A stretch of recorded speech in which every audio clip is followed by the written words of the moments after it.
Hello दोस्तों, कैसे हैं आप सब। आशा करते हैं सभी अच्छे और स्वस्थ होंगे। पायल ठाकुर के इस चैनल पे आप सभी का स्वागत है। सभी को जय माता दी, हर हर महादेव। रोज मैं आप लोग के सामने शिव चर्चा गीत लेकर आती हूँ और आज भी मैं आप लोग के सामने कजरी शिव चर्चा गीत लेकर आई हूँ। बहुत ही प्यारा है। आप लोग इस गीत को पूरा सुनिएगा, मेरे चैनल पे अंत तक बने रहिएगा। ये गीत आप सभी को बहुत ही पसंद आएगा और लाइक कमेंट कीजिएगा। मेरे चैनल को सब्सक्राइब जो नहीं किए वो मेरे चैनल को सब्सक्राइब कीजिएगा और कमेंट बॉक्स में बताइएगा कि आप सभी को मेरा ये गीत कैसा लगा। अभी बारिश का समय है, जगह जगह पर बारिश हो रही है।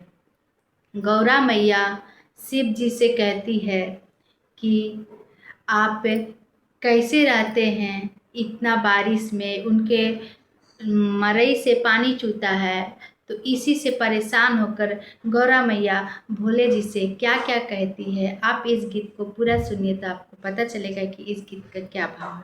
तो आइए मैं अपना ये गीत शुरू करती हूँ। बरसे सावनावा में पानी, ये हो मोरे भोले दानी। बरसे सावनावा में पानी, ए हो मोरे भोले दानी। ए हो मोरे भोले दानी, ए हो मोरे शंभुदानी। एहो मोरे भोले दानी, एहो मोरे शंभुदानी।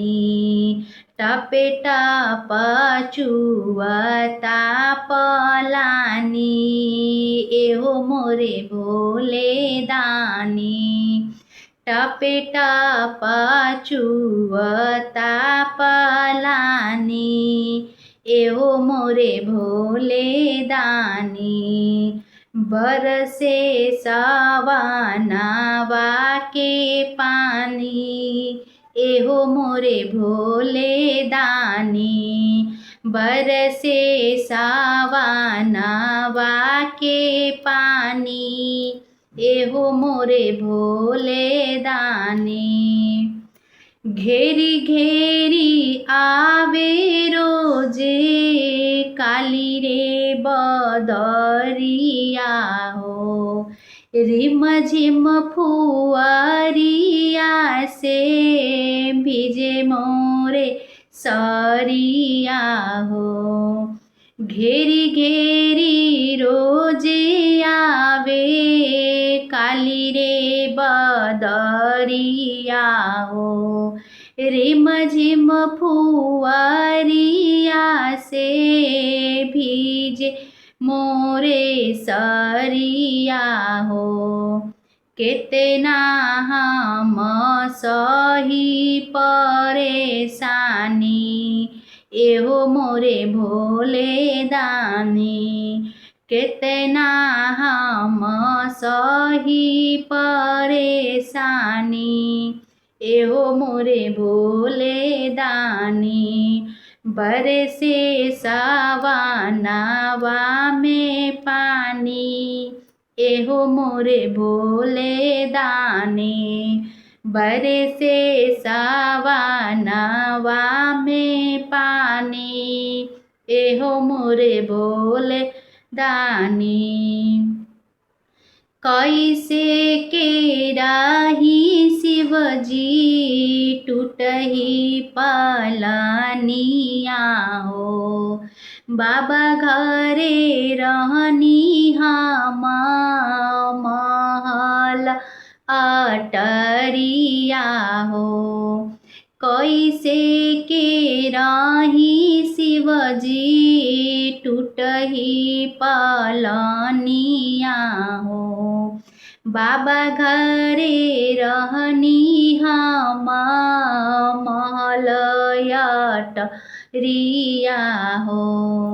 जनी करिया बमने मानी, एहो मोरे भोले दानी।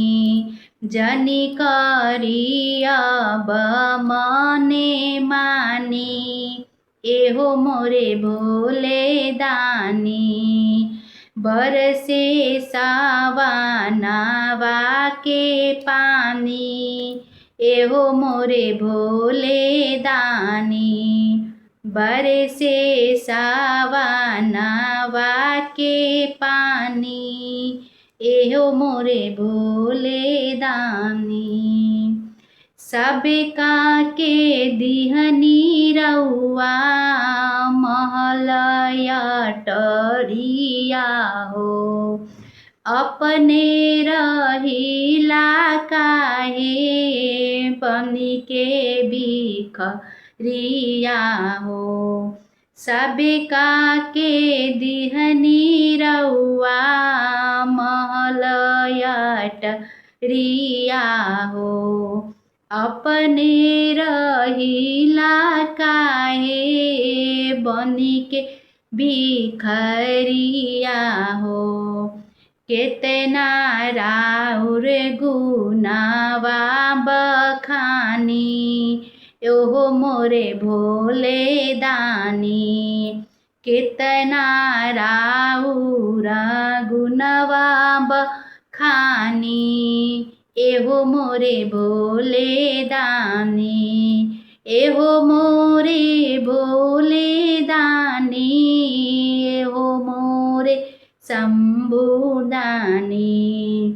बरसे सावनवा में पानी, एहो मोरे भोले दानी। बरसे सावनवा में पानी, एहो मोरे भोले दानी। हर हर महादेव।